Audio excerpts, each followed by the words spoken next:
Hey, Star Wars fans and Rule the Galaxy fans. It is Joe. We are ready to go. We're ready to light this candle. Chapter 278 of the Rule the Galaxy podcast. For those of you watching along with us on YouTube or on Twitter, thank you for doing that. Please continue to like, subscribe, share, tell your friends about it. Tell your mom, tell your dad, tell your brothers, sisters. If you have a mistress, tell her. If you don't, tell your wife. Whoever you can tell them about us. Alfie, you have a Come, comment? come on, you started The Sopranos. You got to use the right word. Go ahead. A guma. Okay, there you go. So now that I'm Sopranos guy, I need to know these words. The most anti-Italian looking and talking Italian there is. Anyway, chapter 278. We are live on YouTube and Twitter. I always say Facebook. We're not live on Facebook. Maybe we should do that. I don't know. Anyway, a lot of the regular crew is here. I think all the regular crew will be here any moment, but we'll wait and see. But we have a lot to talk about, and we're pretty much probably going to focus on the Acolyte, the finale of the Acolyte. So we'll go around the room and say hello to all my dear, dear friends. We'll start with our friend from the Philly area, Dave Doc. D Doc, how are you, brother? Doing good. We're actually not live on Twitter right now because what I'm seeing right now is apparently Twitter updated their platform where you need to have a premium Twitter account if you want to have a live broadcast on Twitter now. Say So what? we're only live on YouTube. Okay. Well, Come on, Elon. Come on. I know we're all trying to make that money back on some of those bad decisions you made here or there, Elon, but you're giving away $45 million a year or $45 million a month to the National Republican Party in some kind of PAC. You could give a little bit of that money to little podcasts like us to talk on Twitter. Yeah. Sorry. I just wanted to put that out there just because I went on Twitter to retweet our podcast as I always do, and we're not live on Twitter, so I'm going to just have to share that we're live on YouTube talking Acolyte right now. Bring our friends over to the YouTubes. Go throw it out there, D-Doc, because I'll mess it up if I try it. Go throw everybody the direction of our YouTubes. But other than that, you had a slight injury before the show? Yeah, 2 weeks in a row. So maybe it's an Acolyte thing. Maybe now that the Acolyte is done, maybe I'll stop getting hurt before our podcast. So that's kind of what I'm hoping for. But otherwise, excited to do the show tonight. Doing it on a Wednesday, fresh off of the finale, if you would call it that, last night. And yeah, excited for another week of RTG. You got it. Well, I apologize. Moving it to Wednesday. Tomorrow is the 32nd anniversary of me and my lovely wife's wedding day. 32 years of being married. I don't even feel 32 years old except when I look at my hair. So yeah, 32 years of marriage. We got an evening planned out to go and celebrate and all that kind of stuff. And so I had to cancel out, but I'm glad you guys could do this evening with us. I appreciate it. And we got a lot of stuff coming up. We do have some other things coming up here very soon. Trevor Davey, who wrote the it's the Legends book. Where is it right here? The definitive Star Wars Legends timeline book. He will be hopping on with me to do a show here very soon. Trevor's located in the UK, so we'll put that timing together. And then next week, while I'm off watching the Foo Fighters in Cincinnati, you guys get the luxury of spending an evening with Mr. Michael Havens of the ICCC to promote that upcoming event. So those are some things on the agenda here for us. But that's good. That's fun. Thanks for promoting it back on YouTube there, D-Doc. Alfie, how are you, my friend? Oh, we're doing great. It's been a good couple days off, and you'll notice I'm Sans, my little podcast friend. She's outside playing, so I have to give a shout out to Jason Myers and my neighbor Kristen, who are keeping her entertained. I had a little bit of a breakdown, 10 minutes before the show started. So not to worry, she's back outside. That is good. That is great. Young kids running around outside and playing is a good thing. And I'm glad Azalea's out there having fun. She's an active kid anyway, so it's Yes, good she for her. is. And you've got good neighbors, from what I remember, who are always Hmm. interacting with your kids and everything like that. Yeah, So we have a whole gang of kids now on the court, so they're it's their own little crew. They're running things out there, good. making some moves. Gotcha. Well, so I will give you an update. I have had a pause on The Sopranos. Lori and I have been swamped with work and different things going on every evening, so we haven't got much further past where we were last week. But we plan on, now that the Acolyte is over, especially plan on jumping in there and zooming through The Sopranos as fast as we can. So I'll give you guys updates on that. But really, I'm looking here. I've got a whole notepad page of notes from the Acolyte, and that's funny because the last few episodes, I just had like a comment here or there or a thought, but I actually have just notes galore on the overall season and then this episode in particular. So, are there other topics that either one of you guys want to hit? Anything you want to promote? DDoc, you get some special tool you're selling anytime soon? Any new khakis that are on the market? Alfie, you should be putting your birthday cap celebration hat back on. Is it time? Well, I mean, as soon as we get ready to talk Acolyte, yeah. But anyway, anything you guys want to hit before we jump into Acolyte discussion time? Yeah, I'm trying to think if I saw any other Star Wars news. I don't know if I shared or not that I got that vintage collection speeder from Ollie's. So that Okay. was something fun. Ollie's had some new stuff on the shelves. But as far as Star Wars news goes, I'm not totally sure, I hit up Ollie's too. No speeder bike. I You gotta got show a that for the YouTubes real quick. 1 second. you got a Boba Fett and a Princess Leia. Leia Yeah. Ewok Village Black Series. I couldn't remember if I had that one or not, but for $9, why not? Yeah. Here's the packaging, the vintage collection. Looks like it's gonna be pretty sweet. I feel like I showed this to you guys, but I think I did it after the show and not during. So Oh yeah. yeah, you can't beat this. I mean, I'll pay $15 for this for vintage collection. I mean, hell yeah. So That's Good. cheaper than the figures are now. I know it's and you get Grogu with it. So you get 2 figures technically for one. So even though that Grogu is about the size of a pea, it's all right.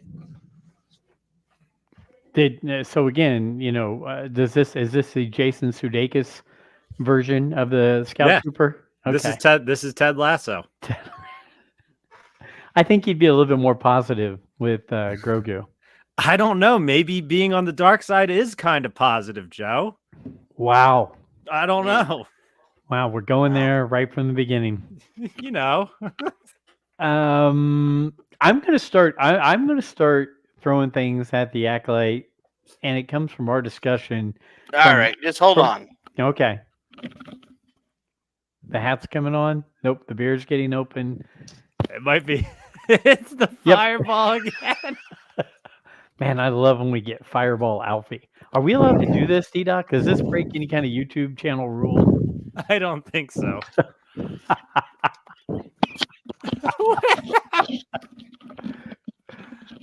Oh man, we are getting Fireball. What is birthday Alfie? I haven't seen. Is today Alfie's birthday? No, we're just No. celebrating that this thing is over. Thank God. Yeah, it's not going to stay on my head, but you get the gist of it. It's yeah. Happy birthday, happy celebration, Alfie. And Doobie Dave's with us. So always good to have Doobie Dave show up. Yeah, that's my bro. Yep. My brother. That's J Doc. The old using of your whatever it was, MySpace name from whatever year. Yeah. Before you probably even knew what Doobie Dave meant. Yes, exactly. But I will start off by saying this. Alfie, way before this started, Alfie said, wow, okay, thank you for 2 episodes and no more interest. There we go. Alfie said, "Look, put dark side stories in stories where the Sith or whatever are having some really cool storylines, and you're seeing it from their point of view. Sign him up every day of the week, right? Twice on Sunday." Um, and when I watched the show, I kept waiting for that to happen. I kept waiting for it to be from the Sith point of view, and a very cool murder mystery dark show, and we all wanted it to be that way. We all were wanting positive things for the show, because we think if you can get a show with that kind of a theme to be popular and go in the right direction, it opens up a lot more things for Star Wars down the line. But I don't think it hit on everything it was wanting to hit on. I don't think Yeah. it hit that premonition that Alfie was hoping to have way back when, before we knew where this was going. So that's where I'll just start the show with that. I would agree, and I don't think many of the characters hit. I think Soul hit for a little while, but especially these last few episodes, I would say like the last 3, you could really tell the language barrier was being struggled with when he's asked to not only learn a new language, but then express it through emotion and carry the emotional weight of the show. I think it just fell really flat. And to me, especially the last 2 episodes, he kind of came off kind of I don't I'm trying to find the right word with being sensitive, here, but to me it just looked kind of ridiculous. It almost looked like he was saying words but didn't know what they meant. Does that make sense?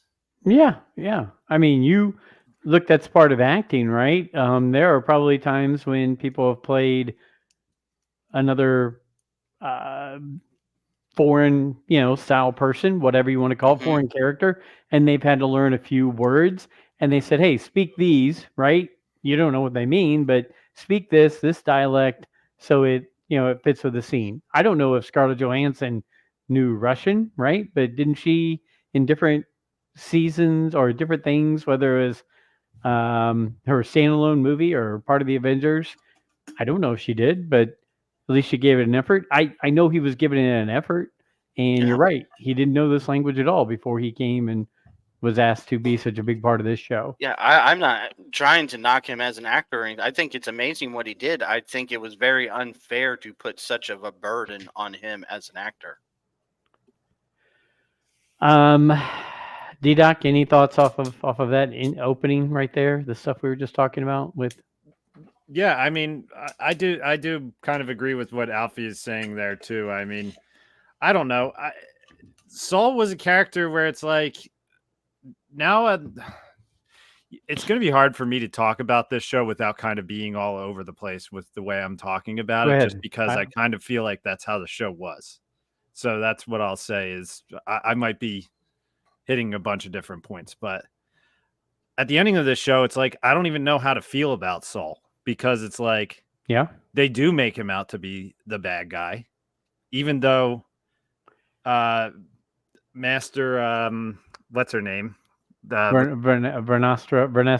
Vernestra. Even though she knows that he was a good dude and just made a mistake. She But then said she was sorry before she knew she had to throw him under the bus. Yeah. So then she goes and smears his name. But is Saul a good guy or a bad guy? Was he I he think right or wrong? I think Saul was a good guy and had the best intentions, and he made some bad decisions. Yeah, but That's the why way I are we looked at it. supposed to feel good for what OSHA's doing to him? That's what's so weird to me about this is it's like, am I supposed to feel happy for her that she just did this? This is the happy ending that you're going for here? I don't know. It just made me feel nothing. I didn't feel anything about it because I'm just like, I don't really understand what's going on here. Am I supposed to be happy for you that you're making probably the worst decision of your life right now? Happy ending. Let's hold hands and look at the sunset. I don't know. It's just very weird to me. It was, to me, it was dark, and Star Wars can be dark, but it was like hey, we won. We just, killed an innocent Jedi who I guess maybe he's not innocent according to whatever the hell is going on in this show. It's just really weird to me. I don't know. I never felt like that watching a Star Wars show before, where I'm just like, what the hell is going on right now? And maybe I don't think to the next level to understand this stuff, but I've watched some pretty damn good movies in my life that I can understand, and I don't really understand this. I'm kind of to be honest, I'm like annoyed by it, and I've never been annoyed by a show. I've been critical of shows, but I'm just like, what is this supposed to mean here? I don't know. I'm with you. Sorry. I get what they were going with, but at the same time, she still locked her in the room and set it on fire. Mm-hmm. So yeah, Soul did kill their mother, but your sister still tried to kill you. That doesn't erase that. And we completely get past that for some reason. I wasn't sure about that. And the whole ending really felt to me like they couldn't figure out a way what to do with May because there was only 2 seats on the ship. So she was just stuck. Yeah, I don't understand. I think we all saw it coming that the good one would go dark and the dark one would go good. I mean, it was the old switcheroo. It flip Did I not say after the second episode that she would Yes. force choke Soul and she would be the Acolyte because she killed him without a weapon? Yep, you did. But yeah, there was a lot of things as we were going into the end that I'm going to hit on because there were some different things that really, just for the overall series and in this episode, stood out to me. So I'll throw some things out there. Is all Star Wars now going to have a lot of flashbacks thrown into it? Because it seems like flashbacks is where we're going. There were flashbacks in The Force Awakens. There were flashbacks in Rogue One, correct? Mm-hmm. There's flashbacks in pretty much every Mandalorian, Book of Boba Fett, Obi-Wan. Kenobi. Were there any in Ahsoka? I can't remember. Yes, the whole. Well, I mean, is that a Yes, flashback? yes, It was yeah. the world between worlds. So. But it was flashing back to that, and now this. So flashbacks are becoming much more the norm, and I guess I'm not upset with flashbacks. I just having multiples where it's chopping back and forth. I feel like for someone like us who is running a Star Wars podcast, who is going to sit down and write down thoughts and notes and ideas from these shows and really be discussing it, that's one thing. But for the average fan who's just checking it out because it's Star Wars related and it's on Disney or it's at a theater, who doesn't read the books, who doesn't read the comics, who hasn't been doing podcasts, all those things, they're looking at this going, where are we now? When is this from? When's this flashback? Who are these people here? All that kind of stuff. Hi, Brent. So flashbacks to me are becoming the norm, and I'm not sure I'm really 100% bought in on all the flashbacks that we're doing. So that's just one of the first things that stood out to me. Anybody thoughts, feedback on that? Yeah, I mean, I could say that maybe for situations like in Ahsoka, it could be a little more effective because someone who might have not watched the Clone Wars might see the connection she had with Anakin, which, I mean, if you're going to watch it, you're probably going to do your research on it. But yeah, I don't know that it needs to be involved in everything. When it's done right, it's good. I thought the Ahsoka flashbacks and even though they weren't flashbacks, World Between Worlds were done well. I love how Rogue One did theirs because it was very relevant to the story, and it worked very smoothly. I Go like ahead, Alfie. Mando's flashback. Sorry to cut you off, Mm-hmm. because it's the whole semblance of leaving your past behind at the Forge and becoming a Mandalorian. I like that. It works that way. Having 2 complete episodes of the same flashback was a little redundant. I get what you're trying to do, but such a large part of it just felt like the same episode, just from a different camera angle. I personally did not change my view on the Jedi because of either flashback. Well, before we go on to next touch points and discussion points, and we haven't hit that much, so our good friend Brent Dykeman is here, and Brent, so good to see you. And we really haven't covered much, Brent. We've just really kind of started dipping our toe into the water. So yeah, how are you, and what's going on? I'm doing fine. Getting ready to talk about the Acolyte season finale. Sounds like it's a season finale and not a series finale. Yeah, I does anybody think, okay, let's throw the money thing out there. Alfie's brought this back and said, let's follow the money. Let's see here. Rule the Galaxy doing daily flashbacks with YouTube shorts and previous episodes. Ha ha ha. Yes, we are. Hi, Brent. See, you are a fan favorite there, Brent. Look at that. I still don't believe that. So yeah, Alfie said follow the money. We're gonna let's talk about this. Is there going to be a season 2? They've left it open and ready to go for a season 2. Were there enough people following it, watching it? D-Doc put a thumbs down. He doesn't think there's going to be a season 2. Is Disney going to invest $180 million to put another season of that out there? I don't know. What are your guys' thoughts? Okay, D-Doc, this is where I think whether you want it to happen or not is a different question than whether it's going to happen.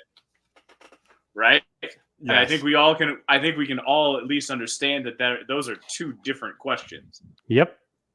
Do I think it's going to happen? Do I think that there was enough internet buzz? Do I think there was enough internet chatter? Do I feel like there was enough eyes on this? There were. So if there were enough eyes on this, I think that somebody's going to say, let's do it. Now, should they? That's a different question. But do I think they will? Yeah, I do think they will. Will of the Force, thanks for your comment there. Thank you. Okay, Alfie, any thoughts on? I personally don't think there should be. This was just total dog shit. But for some reason, this is the kind of crap that smart people really think is going to sell and that people want to see. So more than likely, it'll get a second season. I don't know. Andor has got a second season, but Andor also won a bunch of awards and was nominated for a bunch of awards and had a lot of talk about how great everything about it was. I don't know. I from what Iger is saying, he really doesn't want to keep investing in these projects. Correct. That's another so heavily. That's a good statement. I don't know, because you've got at some point you have to look at it and just say, where did this money go that we spent on this series? I have said from the beginning, as much as I hate this show, the core of it is a good idea. It's just so terrible. Every aspect of this show is terrible. And you reuse sets for multiple episodes, the same sets over and over again. And they never get, obviously they're never going to get any better, but at some point you have to say, what were we spending $20 million an episode on if we're going to reuse the same exact set for 3 episodes? How is it so expensive? Is something lighting on fire near you right now? Yeah, Brent, you vaping right now? Or? I was doing a little hot wire cutting on the foam. All right, baby, I like it. So most of you guys don't like nice cover. Right? So for those that don't know, I model a bunch of stuff for Terrain. So I'm paying off one of my most recent purchases. This intended is going to be Kalnaka's house. So if you look, this is gonna and this is the first time I'm modeling. This is the door, and if you look, there's gonna be like an overgrown tree, and there's gonna be a tree coming up in the back because Kalnaka's house is cut into a tree. So eventually I'm going to get there, and this is like the wing of the starship that you can kind of see that's in the wing. And then I got to cut this in a little bit, but right now I'm just kind of doing a shaping just to try to shape the rock to make it look more like rock. Love it. Love it. Brent's always being so crafty and creative when we're together. So I by will the say way- this. Go ahead. So this is, if you remember Kofar, like the establishing scene, if you go on Wikipedia, there's those really tall trees. So essentially these are going to be those really tall trees. I'm going to put tops and caps on the top of that.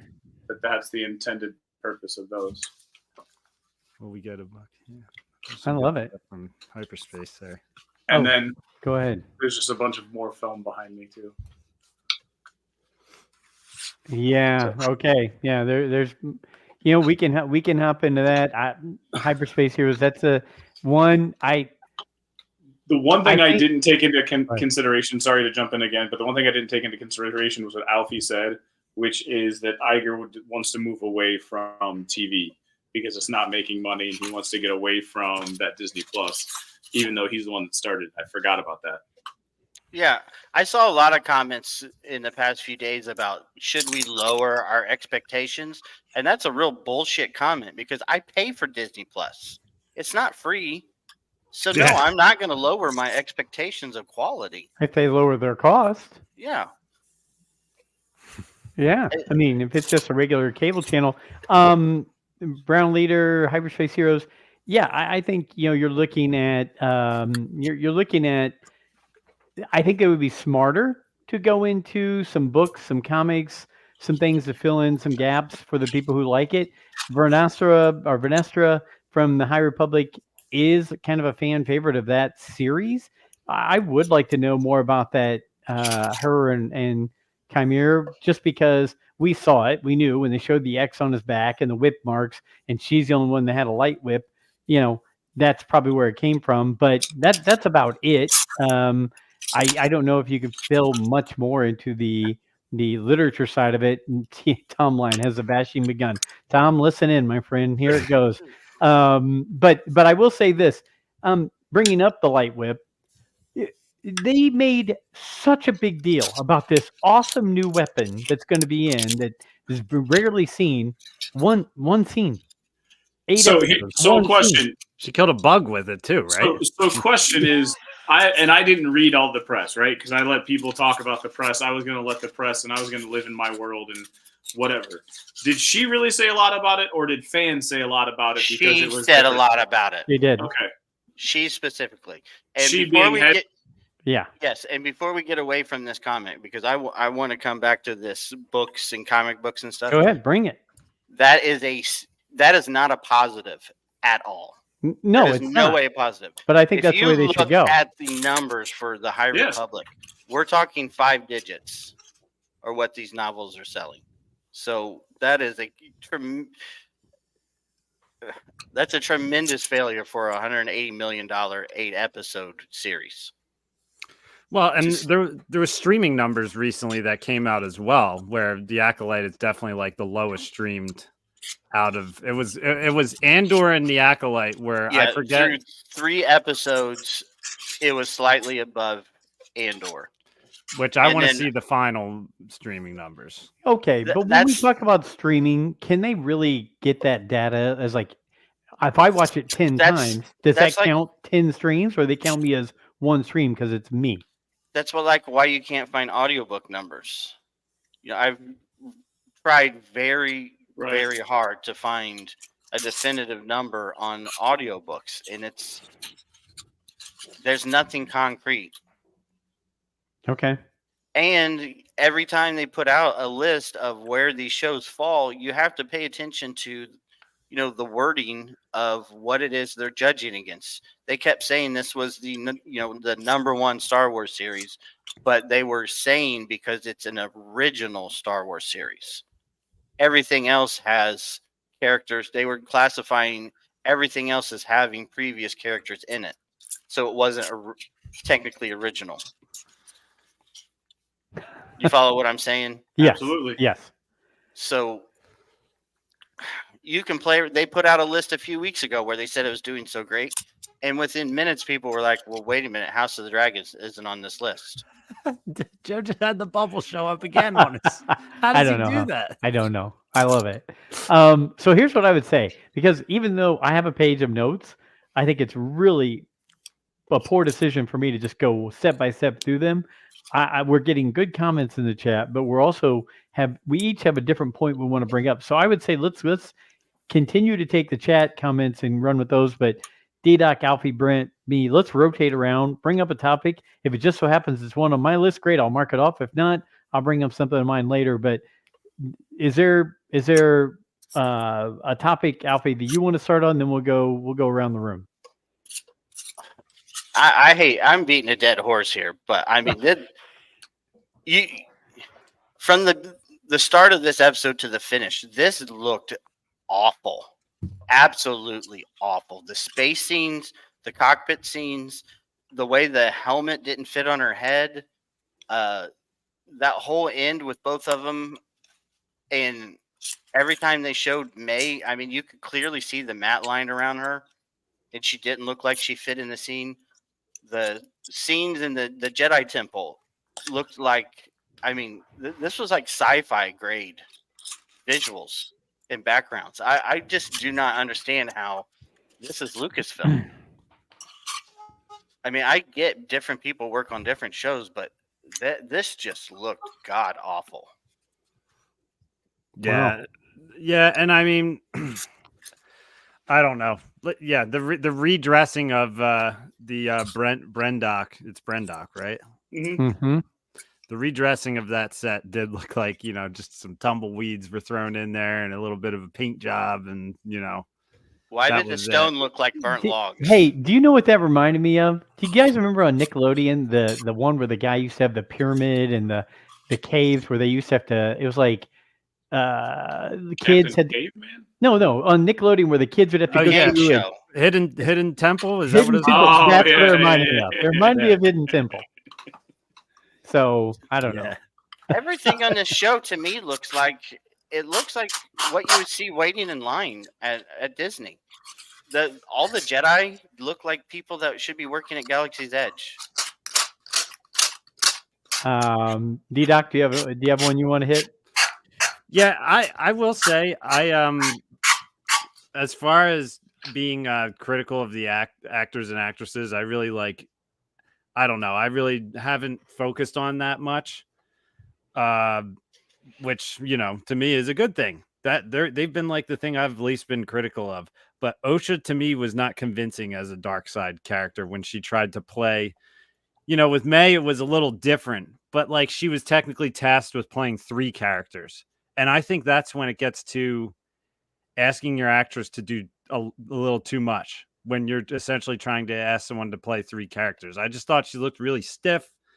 I just thought it felt really weird. I'm like, is this really happening? Are you really turning right now? Like, why is this happening?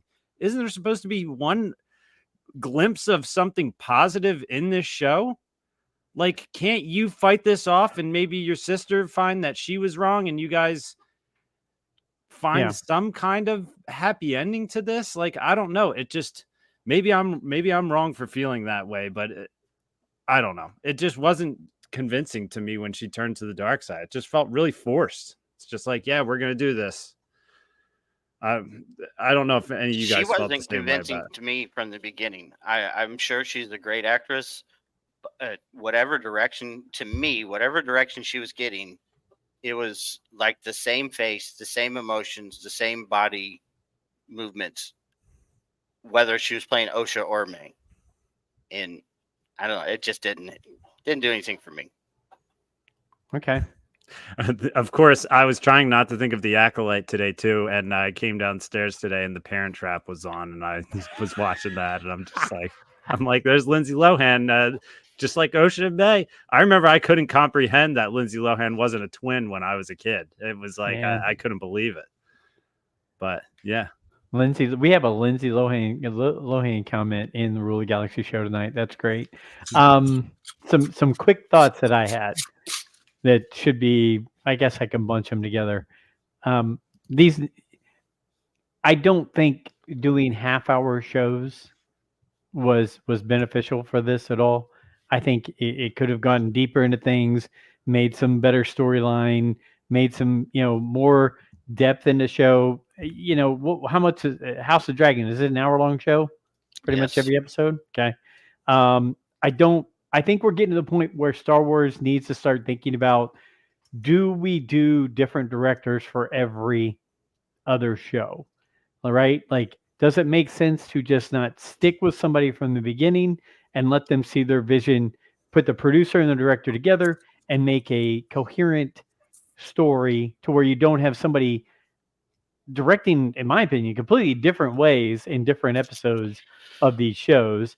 And then three, I was left with no hero at the end of this. And I know it's from the dark side, but since I was 6 years old, I know in Star Wars there's a hero, and I it's somewhere, and I didn't find that at all in these. So those are my three quick points. You guys can bounce those around if they're worthwhile. If not, bring up another topic on your own. Kamir wasn't your hero? No, I thought he was an interesting character. Yeah, but they really cut the legs out from underneath him in this episode. He was a really interesting character. And that, I'm sorry, that slow-mo wire fight thing, that would just look stupid. God, that looked awful.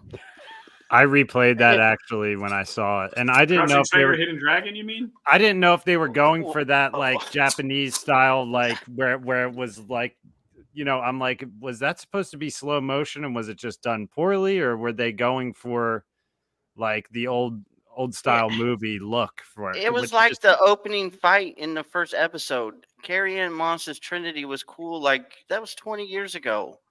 It just didn't translate well to today. Why didn't he stab him in the chest? It was like 5 seconds. He was wide open. Tom Line wanted to see the wires, and Doobie Dave says Airbender mixed in. Yes, to both of those. That would be great. Hey, they found out that there's ships in Star Wars this episode.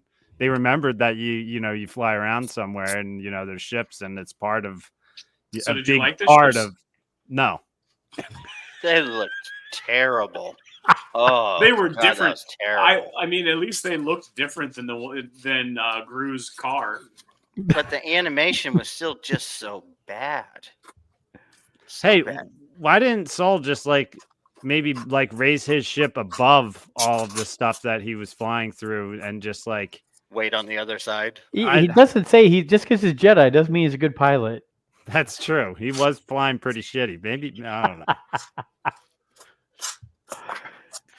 That's like when she said, "See you in hell, Jedi."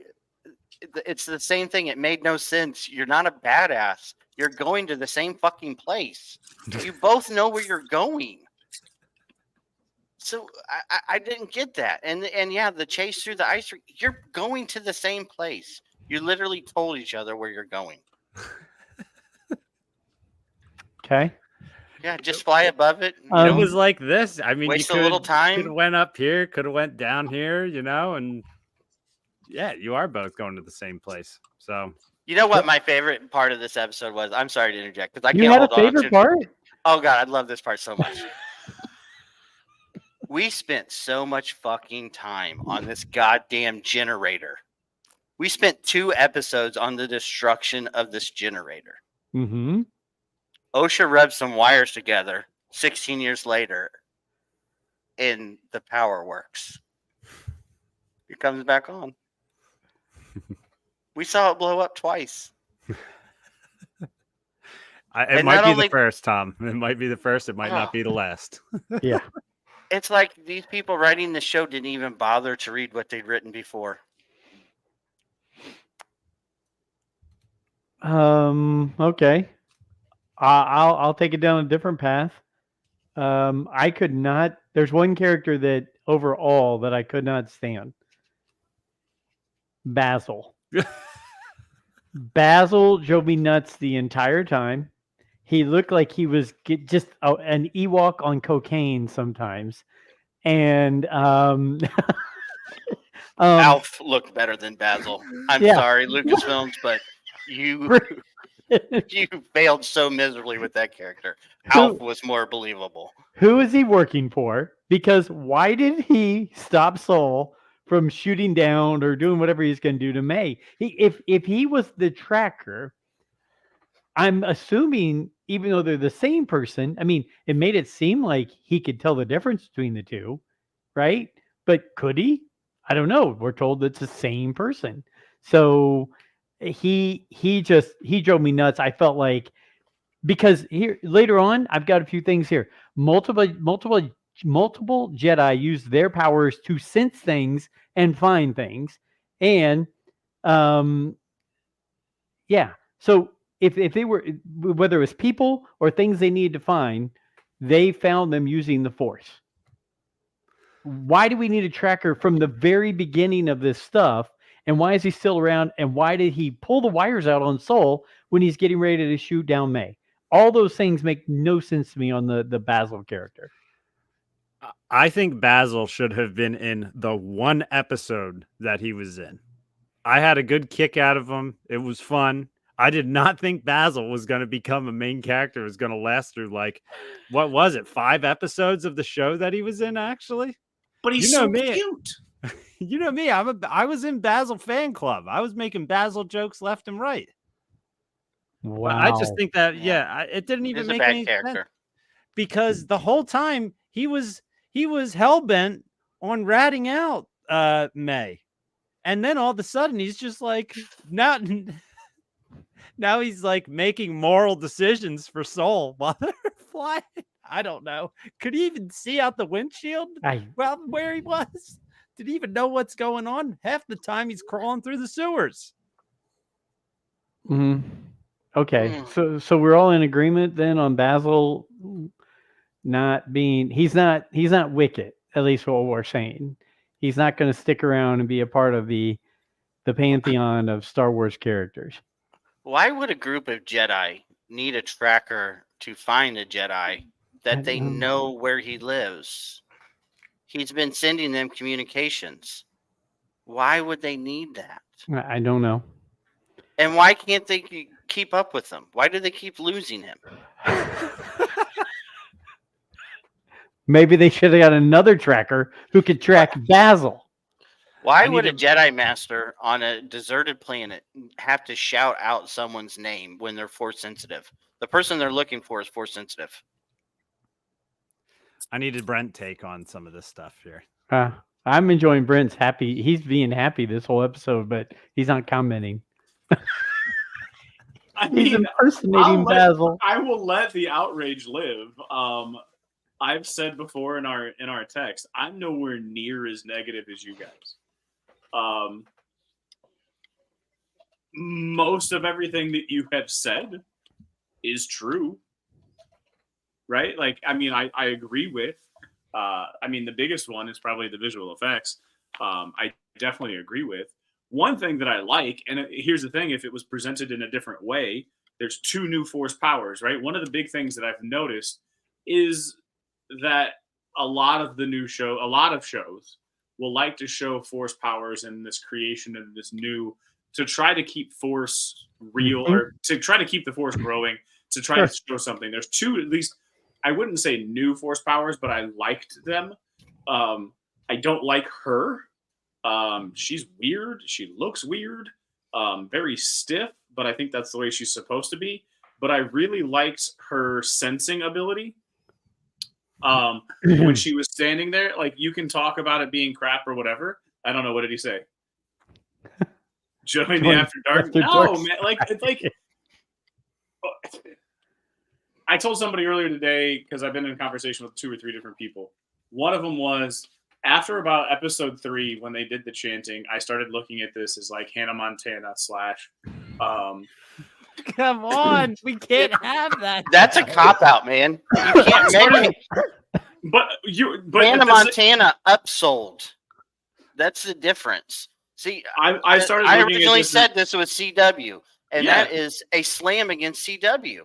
That's not fair to compare it because they make I started thinking this as everything better. This is worse. So my opinion was that I can see I started looking at it as a CW show, and is it good? Hell no. Is it the worst thing I've ever seen? No, there's other shit. Like I started looking like Hannah Montana Star Trek is the way I talked about it to my buddy Christian. So this is like a mix of Hannah Montana and Star Trek, but it's with the Star Wars world. There are things about Star Wars that I like. There are things about Star Wars that they missed on. Everything that you guys are talking about, I feel like they missed on. Absolutely. I liked her ability to sense the past when she went in. Now, I know Quinlan had, like, when he touched something, he could see where that object had been, but no one had really ever been able... What's that? Ahsoka did that in the first episode of the Ahsoka series. What's that? She could sense. Did she touch it, or was it a sense? Because when she went into that room, I felt like she touched whatever was there. Yeah, it was the ability from Jedi Survivor, like to see the past. Yeah, and I've played about a quarter of that game. And she did it also at It's out there. the big temple area where they left the ship. I get it, but is it out there and accessible to everybody? So, okay, there are new You have force an powers iPhone? to me. There are new The force history of powers to me. mankind is in this right here. It's accessible to almost everyone. Correct. And if I want to search it out, I need it to be spoon-fed to me. I'm not going to search it out. That's the difference. I let it be spoon-fed to me. So what got spoon-fed But obviously to me, it wasn't which was new. spoon-fed to you during the Ahsoka series. I didn't pick up on her just walking into an environment. To me, and I got to go back and watch, I thought she touched whatever object was on that dais when she fell down and did her saber cuts and fell down, is what you're talking about. Correct? Is that the same? I feel like she touched whatever item was there, which is kind of in that Quinlan Voss world. This one, she just walked in and there was this sense, this feeling of the area gave her that feeling. Like she when could look Ahsoka over. went to the monument and replayed the fight between Sabine. Yeah, Sabine and Shin Hati and I can't remember his name. Yeah, Skull.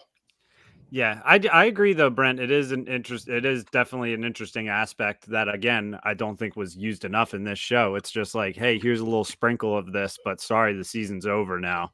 You know, half the time she was just talking to people on Coruscant for like 10-second snippets, and then it would cut away.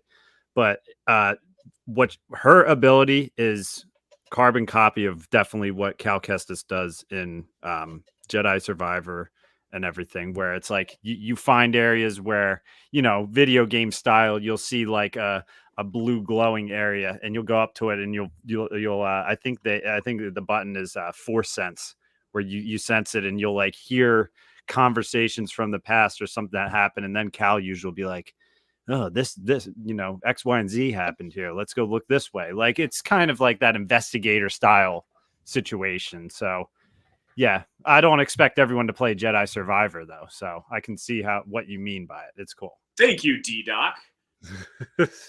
But so that was one of them. But like, so I haven't played it. It was new to me. It didn't dawn on me watching Ahsoka. I'm sure Ahsoka had that ability. I'm not sitting here trying to like have the argument that Ahsoka didn't have that ability. I'm just saying that it came to me and I noticed it with this show.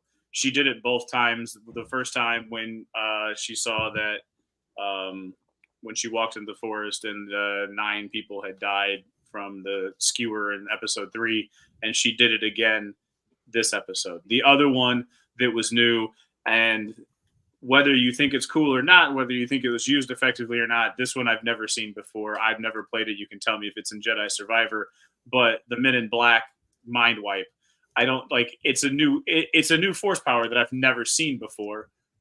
I think it's interesting. I don't think it, again, I'm not sitting here and saying that this show is amazing. I'm saying that it introduced those two things to me, which were brand new to me, and I thought were interesting. That's the Darth Revan mind wipe. It's like the central piece of Knights of the Old Republic. Okay. Yet another video game that has spawned countless books, comics. I read I listened to the 4 books that were to fill in the gaps of that, and because I listened to them, I don't know if I picked up on the mind wipe. Yeah, I mean, I thought Chimeras character started to feel out of balance towards the end of this show too, because I feel like he got a little too nice. Like, I can wipe her I get mind. what. Well, even like during the fight, I get it. Like he gave Saul the rope to hang himself. So why Mhm. stab him in the back? Because he was getting what he wanted with Osha and May. But then at the same time, it's like, this dude totally isn't paying attention to me. No, I'll just stand here for 5 minutes while you monologue about the mistakes you've made. Seems like you would just want to tie up that loose end. But I get it. I get what you're going for. You were letting him hang himself. You're letting your future apprentice get the information she needed to turn to the dark side completely and fall in love. Fall Because in they love. are shipped. You can ship that shit all over the world. Okay, so I'm going to throw out there they have to really consider having a season 2 only because they waited, which they shouldn't have waited, but they waited until the last episode to drop Darth Plagueis and Yoda on us.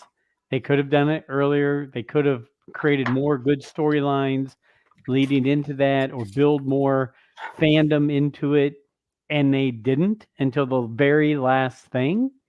And I don't think that was well played to put it in there in the very last. So that's my thought. I don't think they have to because of that. I think that's why they let it stay in. They could have cut those scenes out for the last episode. They didn't need to show those. They didn't need to show her walking in to see Yoda at the end. That show could have ended right there with them holding hands, looking out the water. They didn't need to show Plagueis look at them, walk away. They could have left it all a mystery box. Now you have Yoda involved with this, leading into the prequels, and you have Darth Plagueis, who to a man, every person that I talk to says, "Oh, Darth Plagueis book was great." So they're going to want to know, where does this go from here? Why is he involved? Why is he slurking in a cave watching from the shadows? Yeah. Good question. Ursha's going with him. Maybe it was Yaddle, Tom. Was that Gollum or It was was. it Yoda or It was what were you going Gollum. for there? I did a little bit. Yaddle has different hair. Doesn't she have like brown coppery? Isn't she a ginger? Maybe she was just younger than Yoda, and that's what your hair is like until you get older. Yeah. Plagueis lurking in a cave being a weirdo just doesn't add up. And if they're just like, we'll rewrite this character and make him a creepy cave dweller who just snatches people to become Sith, then all hope is lost. That's my opinion on that. If you can take this extremely complicated and well-written story of Plagueis and just decide to make him a creepy caveman who looks scary, who wears a hood. Well, I'll ask you guys, would you have liked to have seen those two intertwined in the story before the last, well, they each had 1 or 2 seconds in the last episode? No? D-Doc, you No. wouldn't want to see him in it? No, Is I it just because don't you want him don't is it because you don't want him to interact with that story, or because you just didn't want him in it at all? I just think because it kills the hope of ever getting the Plagueis movie that we deserve. Because they're going to rewrite his story with this. It doesn't make sense. What they're displaying does not make sense. Go, Alfie. I know you're getting ready to burst. Oh God, there's going to be bursting. Anyone? Did anybody know that movie? No. City Slickers. Billy Crystal. Sorry. He pretends to be asleep at parties so he doesn't have to talk to his wife. Look at this world you've created for yourself, Phil. You're sleeping at my birthday party. 1995. There's this hope that I have that there is a whiteboard somewhere at Lucasfilms, and it's divided into 2 places. Characters we're gonna fuck up, and then characters we're not gonna fuck up. And in that second category is Plagueis, Revan, Mara Jade, maybe Basilishan. I could probably come up with some other ones. Naomi Sunrider, Kadroma. No, I don't want him anything to do with any of these people who are messing with Star Wars now. Okay. Yeah, I mean, it just doesn't make sense to me to mess with it within this storyline. If you wanted to do that, make it the main storyline. He's not a side character. Right. He is not a side character. You Who's could this- go and take that book and make it into a movie and go make $1 billion in the movie theaters. You Agreed. can take that book storyline all the way through, word for word, and make $1 billion. Get A-list actors like what's Matt his name? Smith. Matt Yeah. Smith to play Palpatine. Yeah, Jude Law. exactly. Do what, Brent? Jude Law.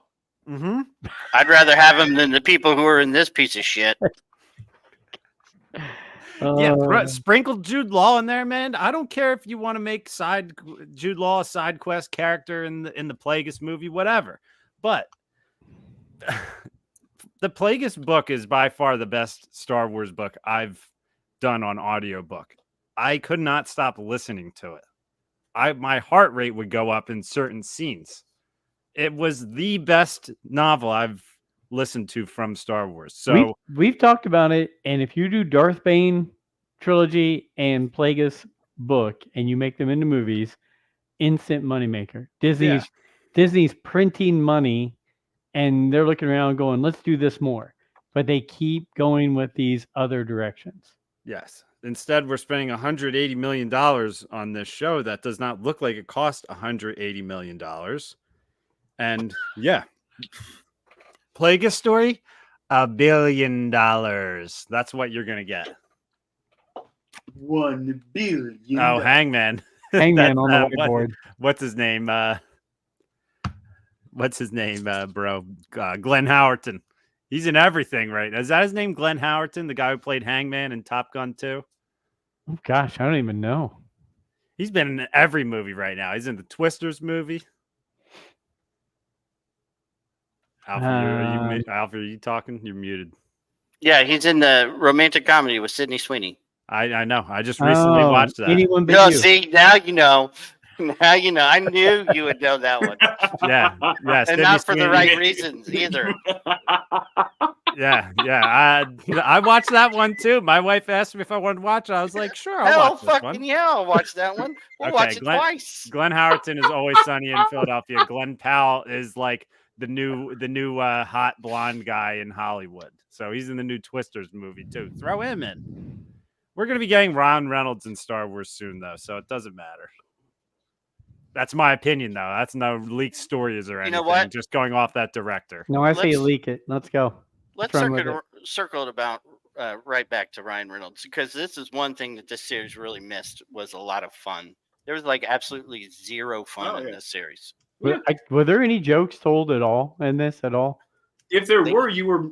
So here's a part of it. Some of it is if you were so pissed off about the rest of it, you didn't notice it. Yeah, both of the twins got home alone by the Game Boy Advance in the last 2 episodes. And it really was not very funny at all. Yeah, the little pocket droid didn't do it Yep. for me. This entire show did not do it for me. Okay. So, does anybody know when we'll just call her Vernestra? Well, did anybody like her character at all? I didn't care for her No. character. I thought it was wooden, stoic. I don't know. I guess that's the way she was told to play. But everybody in the High Republic has such high regard for Vernestra that I don't know if that's how she is in those books as well. But she was talking to somebody, and I kept the closed caption on the bottom while I was watching, and it said talking to man on intercoms. They didn't, most of the time they'd say talking to or such and such said. And when she said, I need to speak with him, was she saying I need to speak with Yoda? And if so, who was she talking to? Because it wouldn't say who she was talking to. But I didn't care for her character at all. It probably wasn't anything deep. They probably said, which character is this? And they were just like, it's just a man. He's not important. Okay. Not important. Gotcha. Here's the thing too is The man was important. Jess, Darksaber Light was even critical of the way this series finished and everything. And I was, there's the people on Twitter that I like to go to see their reactions. And I have my own opinions, obviously. I like to see what Okairo thinks. I like to see what Stephen Kent thinks. I like to look at Jess's posts. And Jess is like hardcore High Republic. And she had a lot of criticisms of this show as well, that she was agreeing with Okairo. And I don't want to put words into her mouth, so I'm not going to try to quote anything she was saying, but she had just agreed with the statement that Okairo said about the writing of the show and just the way they finished it and how it felt more like a mid-season. Tom, you little son of a gun. Hey, Go ahead, Plagueis Diva. looked pretty cool though, didn't he? He did look pretty cool, at least. I got maybe 80 million of the $100 million budget was just for that cave scene. Could have been. You know, it was like a year ago, probably. Just like the videos that leaked of Chimere, or the end of this episode a few months ago. And, you know, you take leaks with a grain of salt, right? I always say. But I'd read a report that said somebody talked to somebody, saw somebody on a train that had an Acolyte jacket on and said, hey, is Plagueis in this thing? And they said, it must, you know, I don't know if these people know Star Wars or not. So did they know the importance? And the guy said, yeah, he's in like the last episode for like 5 seconds. That was like a year ago. Nah, I don't know. Well, I don't keep any secrets of my job. If you guys want to know anything, I'll tell you all about it. It's probably hard to keep secrets.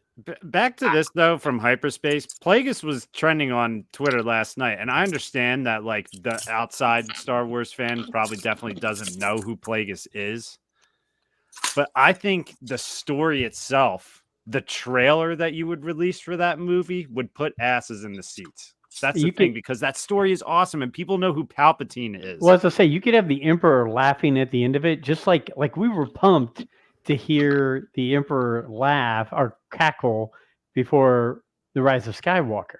Think about how much it would be if you have the story of Darth Plagueis, which how many people know his name from Revenge of the Sith, and then you have at the end of it the cackling of the Emperor, which is what it leads up to, right? Yeah. Or just have a sneer of Palpatine at the end of it. I mean, I don't know. I still feel that book was mistitled, because that book was 2/3 about Palpatine and it was 1/3 about Plagueis.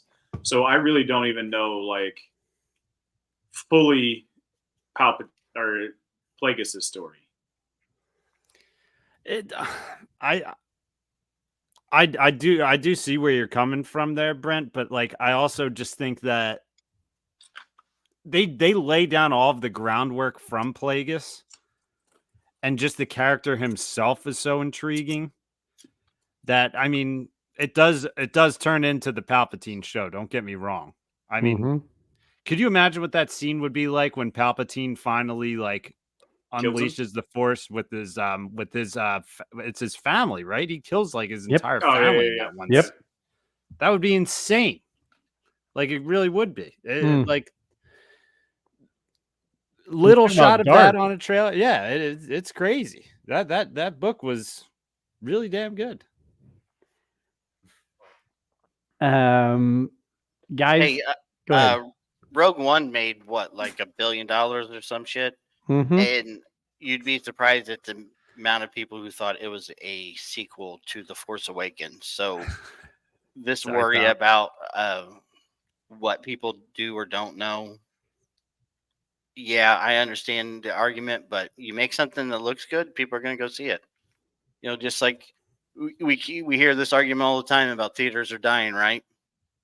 Except when you make a sequel to Top Gun, a movie that was what, 40 years old or some shit, like 30 years old. And sure, but that's lightning in a bottle. You're right. But what was happening prior to the pandemic is you were making blockbuster after blockbuster after blockbuster after blockbuster, and there were movies like Maverick, you're bringing up Maverick, and this is the third or fourth time that you've brought it up, and I'm not saying you're wrong, but you're catching lightning in a bottle, because even like the good movies like Inside Out and I don't know, Despicable Me, which aren't necessarily blockbusters, they're not pulling the same numbers that everyone else is pulling. It takes Maybe they're not special. good. It takes something special right now, is what I think that Hyperspace Heroes is talking about. And same thing that I've kind of tried to. It's a kick that I've been on too, and I need to go to the movies more to try to keep them alive. But people aren't going to the movies. Well, I can tell you this. Give me a reason. I'm going to go see Deadpool and Wolverine. I'm going to go see Reagan, which comes out in August. I'm going to go see, wow, the balloons.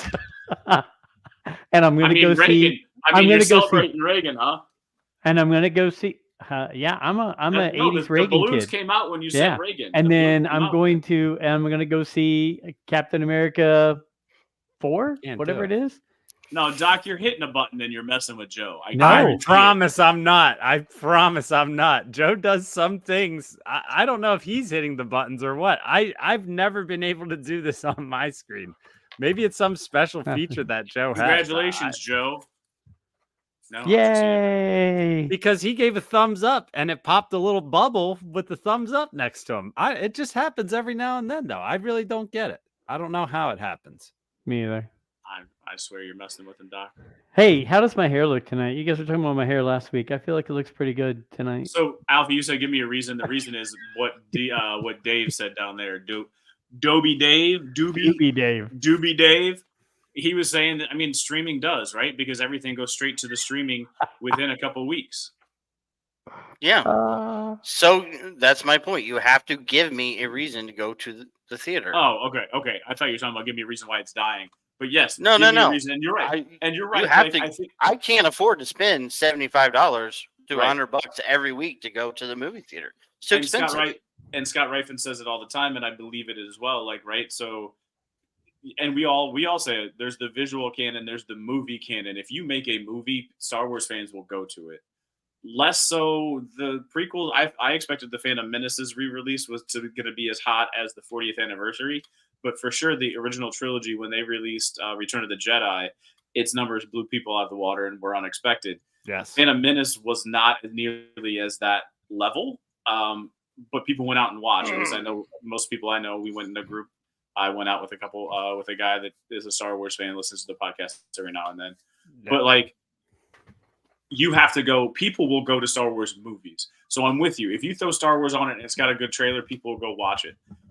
A lot of it, though, people, and I think this may be why people went to Return of the Jedi versus the sequels, or prequels and sequels, is because they want to see the original characters. They want to see a lot of the Star Wars fan base is tied to those original characters, and they're not necessarily bought into the new characters that are being presented to them.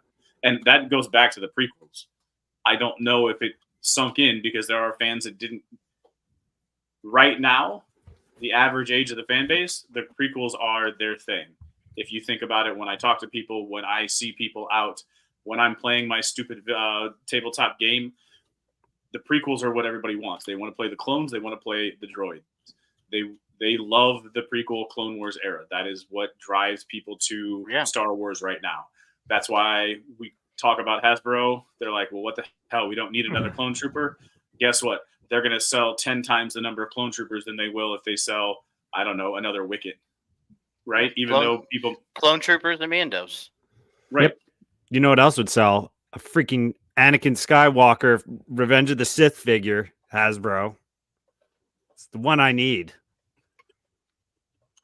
Sorry. You're right. Okay, we butchered this. There was one point I just thought about. It was very good while Brent was talking. I cannot remember it. It's pissing me off right now. I would like each one of you to tell me something that you liked or that is worthwhile moving forward with from this show. Really? Yeah. Yes. Yes.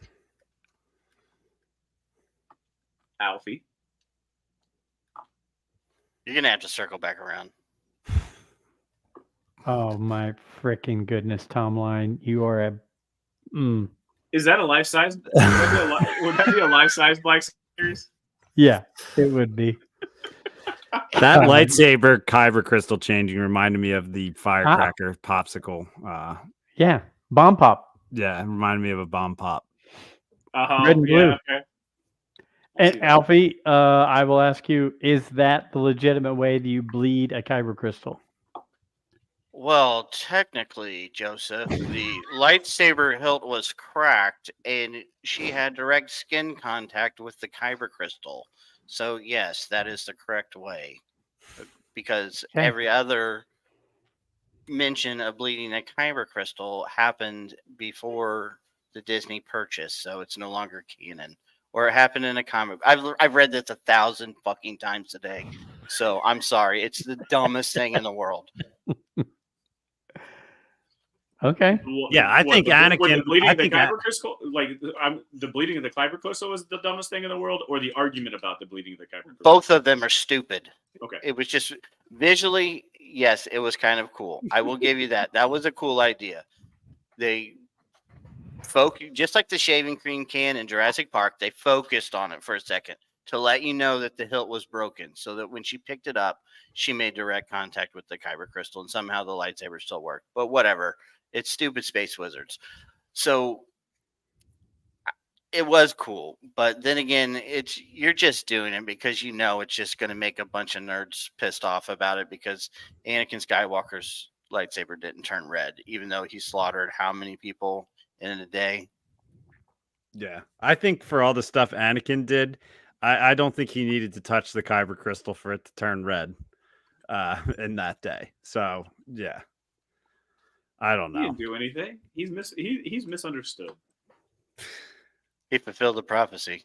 I totally sidelined what Joe was talking about there. I just felt like the thought came upon me, and when I was watching that happen, I'm just like, okay, we're doing this. Yeah, We're I mean, there's no proper way, because it all happens in the DZ canon comic books and video games and stuff. So it's open to interpretation. I'm not gonna. Okay. When they made sure to show that kyber crystal cracked in the lightsaber, though, I was like, they're about to do something with this. Yeah, I was like, that lightsaber is definitely not broke. I was like, either that hilt is gonna become kind of. I thought they were gonna go with it being kind of the uncontrolled style blade like Kylo Ren's, and that it was going to maybe change. Lash out and be a light whip instead. Hey, by the way, Doobie Dave, and yes, I know that's not really your name, Joe Doc, but Doobie Dave, there was and there is still a Star Wars sitcom sitting on the shelf that all Disney has to do is put it out right now on Disney Plus, and I guarantee you people would watch it. It was something that George Lucas and Seth Green put together, correct? That's animation. That's not a sitcom. It's a comedy series. It's basically like Family Guy. It's different though. I think that's different. A sitcom is like Roseanne. A sitcom is like Frasier. A sitcom is like Cheers. I see what you're talking about with the detours. That's a detour from a sitcom. Yes, it's a comedy. Yes, but it's also animation. I think the question is valid because could we do a live action Seinfeld? Could we do a live action Friends? Could we do those types of things? I think it would be fun. Start it and see what happens. If they're going to make shows like this, why not just go ahead and try that? Yeah, if you're just going to set money on fire, just who cares?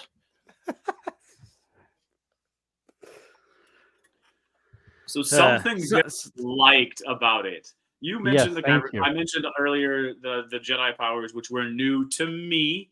They're not new Jedi powers. They're new to me. Let's see. What is something else that I enjoyed? I'll go back to the story had me coming back and asking questions. Was it executed effectively? Hell to the no. Okay? Like if Basil needs to come and chew on my wires and shut me off because of this, it's fine. It was not executed. But at the bottom line, the 4 of us or 3 of us, whoever was around, could sit and talk about the story of the show and be intrigued about the story of the show at its base level. We bitched about it because it wasn't executed. And Alfie, you said it was just like your wife when you're mad in that argument with your wife and she walks in with Exactly those yoga, and she walks in with those yoga pants and you forget about what you were arguing about. At that level, boil it down, there was something there that we could latch on and have a real good, honest discussion of what was good, what was bad, where it was going. That's what I like to boil it down to. That's what I started boiling all of this down to. It still maintained to me an intrigue in the story. Again, would I love to see something different? Yes. But that's what we got, and that's where we're at. I've said it for years. I've said it. I've said it since The Last Jedi. And one of you, I think Brent, you put it in the text chain today. Cake is cake. Whether it's good cake or bad cake, it's cake. Star Wars is Star Wars. Whether it's good Star Wars or bad Star Wars, I can't sit there and say, hey, that's not real Star Wars, because it is. It's out there. I So can't take it Cake back. is fucking awful. You beat me, Alfie. I was going to get to, I'm a man that likes white cake with buttercream frosting, and what you gave me was vegan chocolate cake with whipped cream frosting. Okay. I just don't want all of this to just, I don't know. My brother can add to this. I'm a glass half full guy constantly when it comes to something I want to like. I almost force myself to like something, especially when it comes to Star Wars or anything. I loved that Incredible Hulk movie that came out with Eric Bana when I was a kid. Everyone said that movie sucked. Did you like the Ed Norton one? Didn't even watch it because I loved the Eric Bana one, and I was like, I don't want to watch another Hulk movie. Yeah, and I remember my brother was like, "This movie sucks," and I was like, "Shut up! It's a great movie." I when it comes to something that I'm passionate about, I find ways to like things, and I'm passionate about Disney. I like Disney overall. I like the history of Disney. Like, I'm a fan of Disney, so that's why it's like I'm not a anti-Disney Star Wars guy. I'm looking at the money that you have. I'm looking at the money that you have and the resources that you have, and you could bring in these people. And to me, it just all comes down to Kathleen Kennedy. That's what it just all comes down to. She's mismanaged this thing. Yeah, they all make fun of me because I'm a Star Wars fan. I mean, they're a bunch of losers. Yeah, I mean, I even bought a freaking printout of goddamn Mickey Mouse when I was just in Disney. I like Disney, so I'm not Mr. Anti-Disney Star Wars. So anyone who wants to create that narrative that it's like, oh, these are all the anti-Disney people or whatever about this show. I just watched it and it made me feel nothing. It made me see, my son wanted to watch this show. At the end of this show, if he asked me how should I feel about this? Who should I be siding with in this? Or who should I feel happy for? I would say, I don't know, because the main guy was just murdered and choked out, and we were happy about it. And we live happily ever after here. There's a way you could write a dark side story and not have it be like this. At the same time, it was just weird. I think what you just said is some of what they were going for. They wanted to be ambiguous. They wanted. That's what I don't know why. I don't know why. But based upon what I can read from the tea leaves of all of these interviews that I've heard from her, and all of the people talking about this gray Jedi, this moral ambiguity, that people were right from both sides, and to try to present it, and this was the Acolyte was trying to present it from the dark side perspective. I think they want you to be left with that moral ambiguity. They want you to have a question of who is right and who is the hero. I'll still go back to it that movie going and TV going people want a hero. They want a hero. And if you keep making it to where all your heroes are destroyed, who really is the hero then? I mean, the reason I fell in love with Star Wars is because I looked at it, like I said last time, I looked at it and I saw somebody I could believe in and that made me feel like anything's possible and that good will always come out on top. If people are looking at this and saying, man, I love that character, which one? The one that just murdered all those people? The one that just backstabbed those people? The one that just lied over there? Which one is the one that they feel like they cling to? I don't know. Yeah. Go ahead, Al. Okay. I'm fine with moral ambiguity. I have to run here in a few minutes, so I'm Yep. going to try to make this quick. But I'm sorry, this show is just terrible. Everything about this show is terrible. Moral ambiguity was done a million times better on Game of Thrones. You could watch that show and just copy the characters, and it would be so much better than this. I know that's, immoral or whatever, but still, you can watch other things and learn how to write characters. None of I don't care about any of these characters. They never gave me a reason to. That scene at the end where the sisters are crying for each other and all that stuff, I don't care because you kept saying this is like Frozen. Frozen establishes at the very beginning that the sisters are close and that they have a connection and that they enjoy being around each other. The minute you meet these sisters in the past, they're at odds. The one sister says to the other, "You always ruin everything," and it just escalates from there. So you've never built any type of connection to these characters. I get what you're trying to do. You just did a very piss poor job of doing it. This series feels like it was the first draft, and that's what you went with. I think, if you had continued to write it out, it could have been better. Should there be a season 2? No, I don't think there should be. Will there be? I probably, and I think we'll still be talking about the show this way whenever it does come out, because it just doesn't seem like we ever learn our lessons from these failures. If you can't write a season 2 to a character like Boba Fett, I don't know how you can write a season 2 to this. If you can't greenlight Boba Fett being on screen more, how can you greenlight Acolyte season 2? Because Boba Fett wasn't supposed to be a one season show, was it? Or what? Like, who knows? At this point, they backtrack on everything they say. Everything's greenlit. It's canceled. It's blah, blah, blah, blah, blah. It's the same thing over and over again. So who knows? But Okay. I got to run. Like You I go. said, I hate this show. It was just god awful. It could have been great, and instead it was the worst thing ever. I tried very hard last night to think of a worse show that I've watched, and I came up with some possibilities, but they were so bad, I doubt anyone ever actually watched them. Can you Hit just me. name I one want of to hear. them? I just want to hear the titles you came up with. I'd have to search it to actually come up with the title, but Sons of Anarchy. Yeah. Mm-hmm.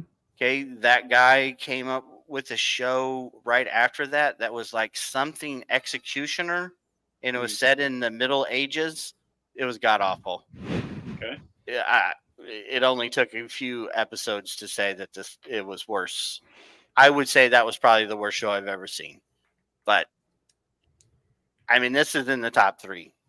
I hate to say it, but this is just, it was awful from every aspect of it. And I've said it before, and I'll keep saying it. This is an embarrassment to Lucasfilm. Visually, this is so far away from what Lucasfilm should be. standards. Set Yes. high standards. Mando didn't suffer from this. Ahsoka had that clunky scene where she was outside the ship.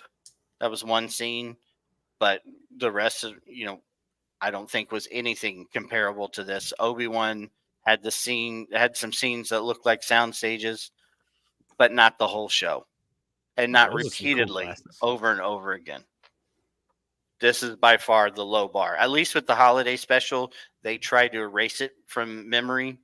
They knew how bad it was, and I worry that this is going to be held to such a high standard that they're going to want more of this quality of show.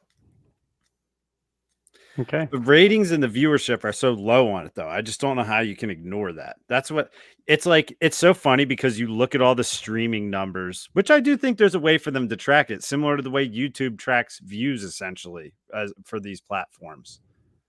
Mando is at like 2 billion views, right, Alfie? Wasn't it like 2 billion? Alfie's gone. He had to go. Yeah. Alfie, I know. I didn't know if he had one more point. I apologize. Yeah, all right. But Mando is at like 2 billion views. So it's like it shows that they hit the fan base with what people want with that show. So it's like Mando is up here and then everything else is kind of down here. Look at Mando. It hits at a fairly good time in the timeline. It has action. It has recognizable things. It has new things. It has humor. It has good bad guys, right?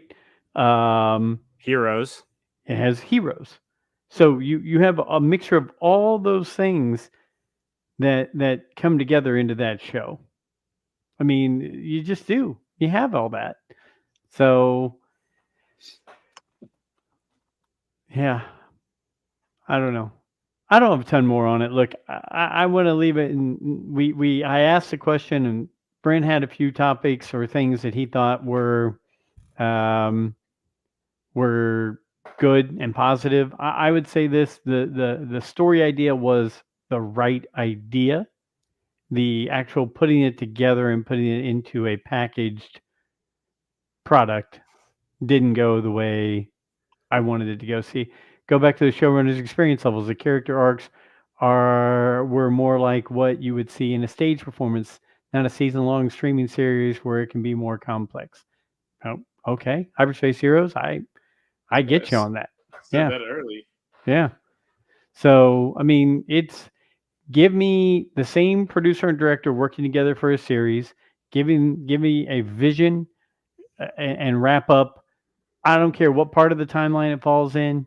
Give me a little bit of that Star Wars wink to the side, fun humor. Give me some good guys. Give me some bad guys that have, you know who the bad guys are, you know who the good guys are, and I think the product will sell. So anyway, all we can hope is if they make a season 2, they focus it in the right direction. Yeah. That's all I've got. I just feel like it was just a very bleak ending because there was just like May is mind wiped, and now she's just going to remember all of the traumatic things that happened to her again. And you know, season 2 is set up for looking for Plagueis. Vernestra is going to try to trap back in Chimera by using May.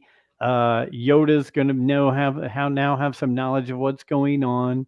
All those kind of things, which if Yoda knows that there's a Sith and he knows that there's an Acolyte, and if he knows there's an apprentice. He doesn't know there's a Sith, though. But is Vernestra not going to tell him that? She's getting ready to go. Vernestra doesn't know he's a Sith. Vernestra never knew that. Vernestra was never exposed to him. She knew what was an going evil on. Force user. Yes. Somebody who's turned. That doesn't mean that they're Sith. Or not turned, but somebody who has a Force power. That doesn't mean that they're a Sith. Again, like our understanding versus what the understanding is of in the in-world is where you have to go. She never knew it was a Sith. No one ever exposed it because the only people that were exposed to it being a Sith have a memory wipe and are choked out. Yeah, but like we've said before, they were looking at anyone using the Force outside of the Jedi as being bad news. Yeah. So, And if this and if what we have to do to make episode 1 make sense that there has never been Sith is to make all of the Jedi be like complete liars and people that are just terrible, then like I don't want this to happen then. yeah, Like if that's what this show takes is to make everyone liars for everything to make sense in the future for Star Wars and for what it means to be a Jedi, then I just don't even want it to happen because to me that's just stupid. Like, I don't know. Is that I've never read any of the High Republic books. Is that what the High Republic is all about? That like the Jedi were just not good people? Because like that's what those are the vibes that I'm getting from this now. Or just Vernestra.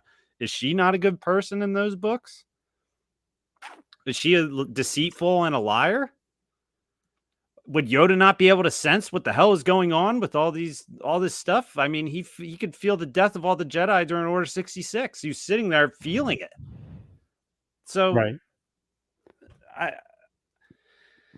I don't know. I don't like doing this, so I'm happy it's over. Yeah, Hey, I legitimately don't like doing this. I that's don't like. all- I don't know. Maybe it's fun for people to listen to us complain about it or whatever. But I'm just kind of happy it's done and move on and see what else is going on here in Star Wars. And if there's a season 2, there's a season 2. You know, I'll probably be freaking watching it. So I will. It's going to be hard for me not to watch anything they put out just because I want to see if it strengthens the lore of the Star Wars fandom, if the storyline. So I will watch it. Alfie might not, but that's okay.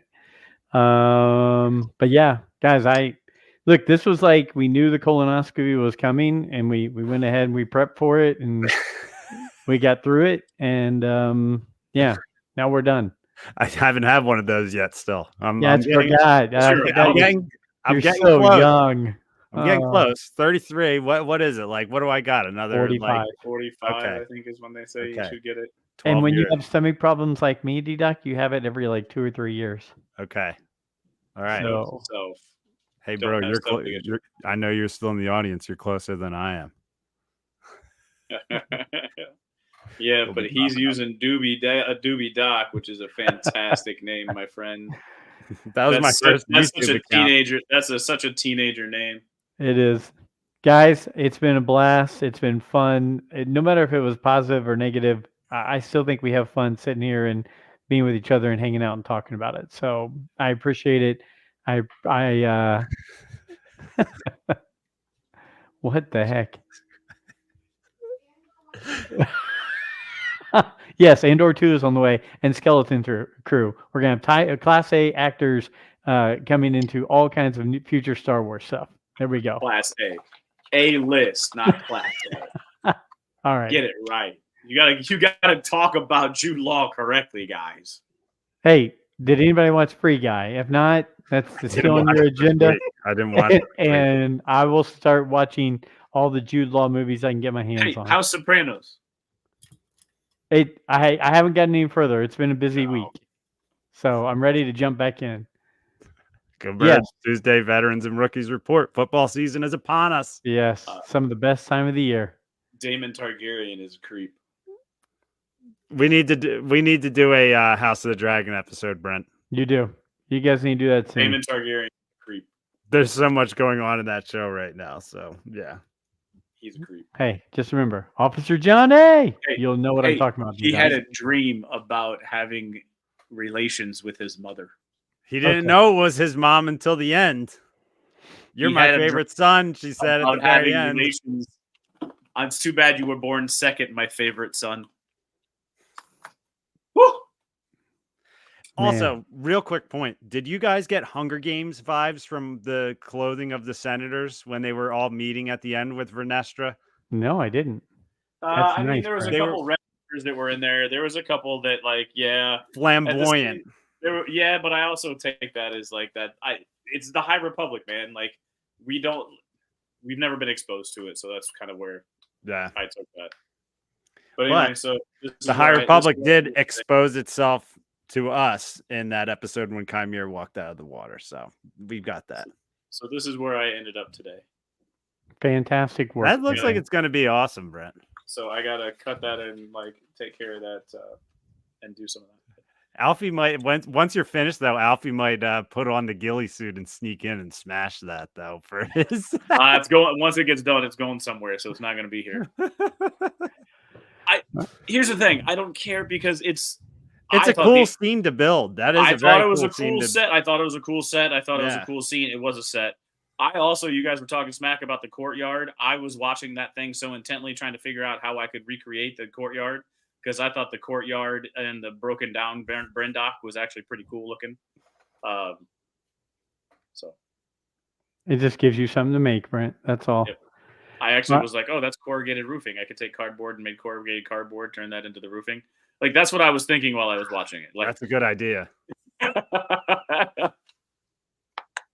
Like the inside of the cardboard. That's smart. yeah.